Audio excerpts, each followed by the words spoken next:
Good morning and como estas, everybody? Welcome to the Average Joe Sports Talk Show. I'm your host, Jay Real, bringing you a Tuesday edition of the show. Now, we have a lot to cover, and what we're going to start off this morning on is the NFL. What is going on with the Washington Redskins right now? They're in a big swirling heap of mess, is what I like to call it.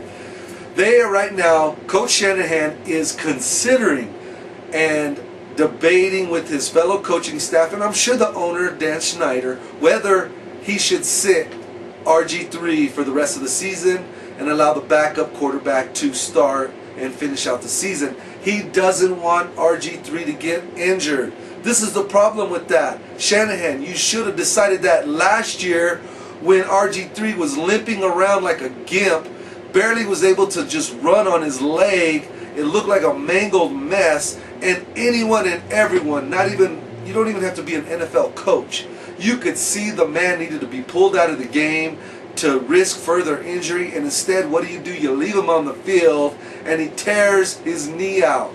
Now you're going to tell me at the end of this year, after you've played him all season, you don't want to take a chance on him getting injured, so we're going to sit him and let his backup go ahead and finish out the season. It's not even, you can't make this stuff up. This is how ridiculous it is, and imagine how infuriated RG3 will be knowing that he'll have to sit and watch the rest of his team play every Sunday for the next few weeks when he is healthy enough to play now, and they're going to expect him to sit on the bench. It just doesn't make any sense. And they've already gone out on record. Dan Snyder has come out and said he will not interfere with this coach's decision. But let's look at this. Will Coach Shanahan be the coach for the Redskins next year? He is due $7 million with another year on the contract. So Dan Snyder could say, hey, I'm not the only one that's going to be going through this circus for another year. You're going to stay right here with me, stick it out, because there's no way in the world I'm giving you $7 million to go sit on holiday and get paid while I sit here and have to answer all these questions about your mistakes for this last year. So anyway, we're going to have to see how this develops, but it's very difficult to see RG3 wanting to sit on the bench, ride the pine for these next few games till the end of the season. But with that said, we're going to go ahead and move on to Chicago. It was a blizzard. Chicago took down Dallas in amazing fashion. Josh McCown, this guy was phenomenal Monday night. You're talking in a blizzard. The guy throws for over 300 yards, 3 touchdowns in the air, and rushes for a touchdown. It's amazing what this guy did. No other quarterback has had 4 touchdowns or more for the Chicago Bears in a single game, especially in these conditions, since I believe the 50s, maybe the 60s. It's been a long time. So Josh McCown comes out. It's an amazing halftime ceremony. They retire Coach Ditka's number, and we gotta just say this. Not only was it a blizzard, but the wind chill factor put the degrees at -0. So they're playing at -0. I mean, and to have that kind of game, he put on a clinic against the Cowboys, and it was phenomenal because the Cowboys, again, inconsistent play. Their defense is horrible. Horrible, their defense. You can't even put this year's downfall on Tony Romo, which is the first time ever. You actually feel bad for Tony Romo because the guy has balled out of his mind this year. It's been the defense that has let down that Dallas team. So, McCown, just, again, phenomenal, 348 yards or so. And then Matt Forte just says, you know what, let me go ahead and kick in my 100-yard game, and I'll catch about 80 yards too. Just put it down on Dallas. Chicago's looking really good. They're right there in the middle of the pack. Now, here's the question. Do they keep Josh McCown in, or do they let Jay Cutler come in, who's been riding the pine for 4 weeks while McCown is just balling out of his mind? Here personally at the Average Joe Sports Talk Show, we're going to say roll with the punches. Roll with the guy that's making the waves. Roll with the guy that has the momentum, and that's Josh McCown. There is just no way I could see. I'm not nowhere near Chicago's fan, but if I'm a Chicago Bears fan, I'm saying do not stop the ball from rolling. If you bring in Cutler and he stinks, which he's been struggling all year long, and Josh McCown is having these phenomenal games, you're going to see some seriously peed off Chicago Bear fans. So we're going to have to see how they play that out. But right now, Chicago's just looking phenomenal with McNown under center. Now, transitioning from the NFL, because again, we can just cover so much on that, but we want to talk a little NCAA football. Right now, we have the BCS Bowls, excuse me, and they're set up. We have Florida State going against Auburn for the national championship. And I'm going to have to say BS on that. I think regardless of Auburn beating Alabama, the way they beat Alabama, which was off of a fluke, I'm talking a 1 in a, I don't know, 10,000, 20,000, maybe even more than that play, they beat Alabama.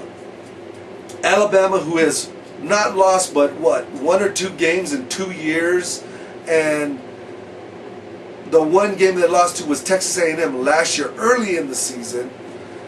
I just felt that if Alabama went into the end of the season, one-loss team, just like Auburn, that Alabama should get the nod to go ahead and play in the championship.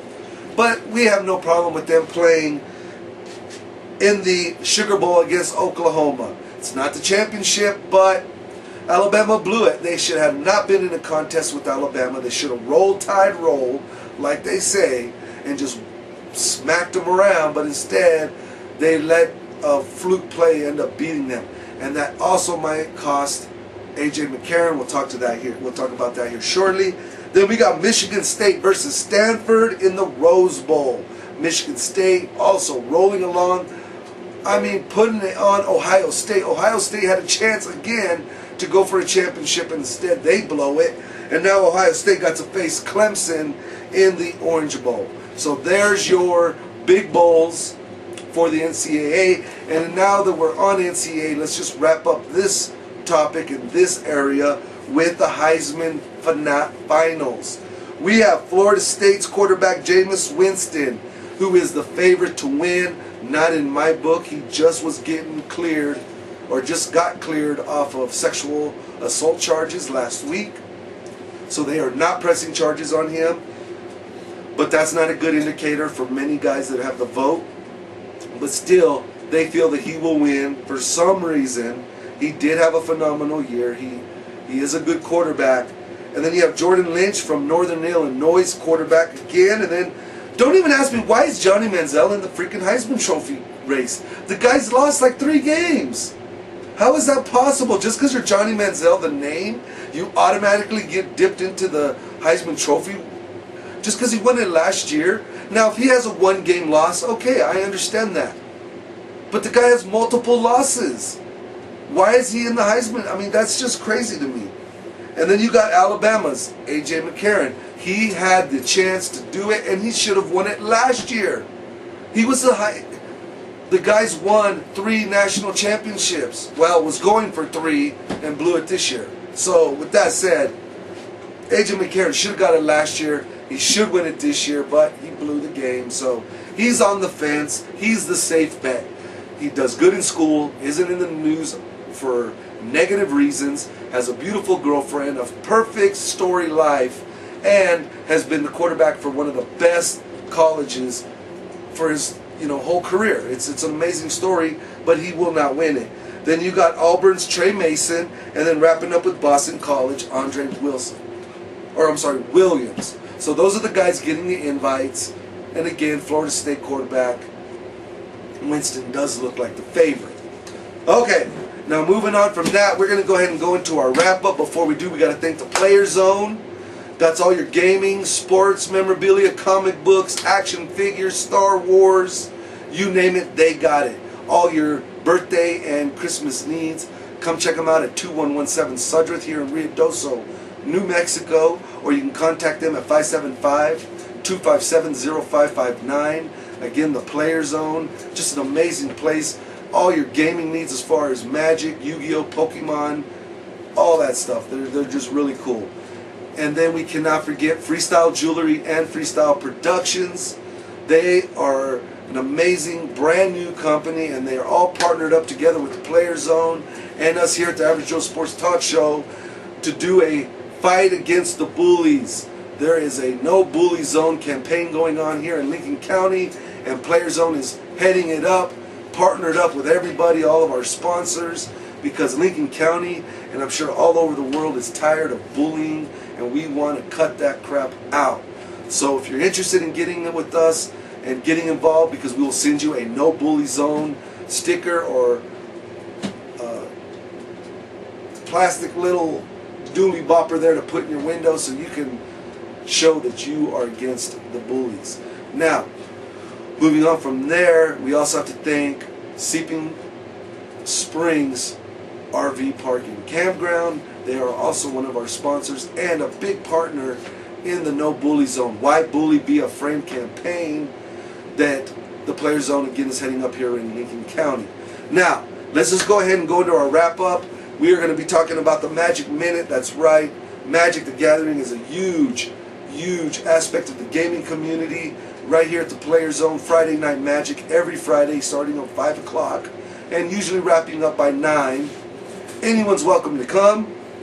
This last Friday we had a 3-way tie. That's right, we had Ryan, Owen, and Thurston on a anything goes Emperor Rule tournament. It was phenomenal. It was fun, and it was actually a little bit different. It was something that we normally don't do, and it was just a really fun way to play Magic and enjoy, again, fellowship and brotherhood amongst gamers. Again, any nerds, anyone that's out there and wants to learn, play Magic the Gathering, Pokemon, Yu-Gi-Oh, you name it, come on in the Player Zone, they'll get you fixed up. Now, moving on from that, this 22nd, I believe, or the Friday before Christmas, Player Zone is going to be holding a red, white, and green Type 2 Friday Night Magic tournament. That's right, you could play either of the 3 colors or all 3 combined. But again, Friday before Christmas, Player Zone will be open and running a Friday Night Magic. Can't miss it. Also, 14th and 15th, 21st and 22nd of December, Player Zone right here at 2117 Sudreth, Ruidoso, New Mexico. We'll be having Santa. Santa is coming to the Player Zone because he is a nerd. He likes the game, and he wants to check out all kids in the Lincoln County, Otero surrounding areas, and give them a little surprise for coming and seeing him and showing them and telling him their Christmas wishes. So for any other information, you got the number, the contact. You can also check us out on Facebook, Average Joe Sports Talk Show, or the Player Zone Facebook page. But for right now, we're just going to say that. We're going to leave it at that. We got NBA and baseball coming up on Friday's show. But for right now, Jay Real's going to sign out. Peace and much love. We will see you Friday.